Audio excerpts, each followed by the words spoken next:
Всем привет от дядюшки Орика. Маленькое коротенькое видео. Клиент попросил собрать двигатель. Принес свои прокладки. Да, вот такой комплект. Стоит 2,50 евро аж.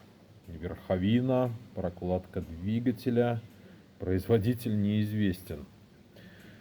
Я много раз говорил, что, ребята, не покупайте наборы.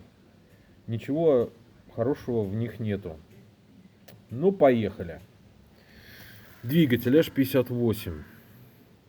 Что мы видим? Полное несовпадение контуров.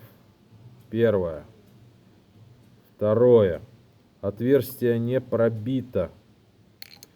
Короче говоря, выкинутые деньги. Дальше.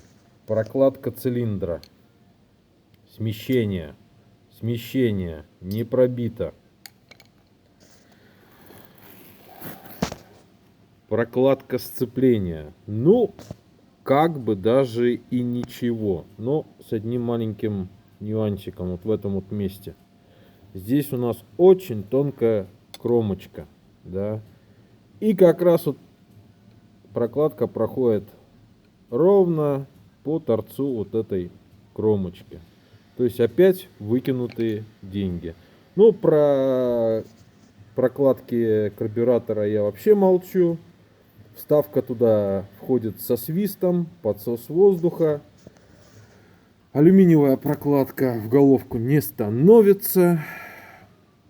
Так что не поленитесь, сделайте прокладки сами.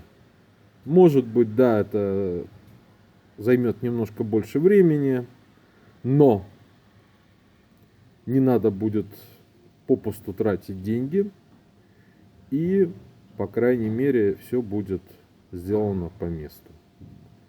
Вот такое вот маленькое коротенькое видео.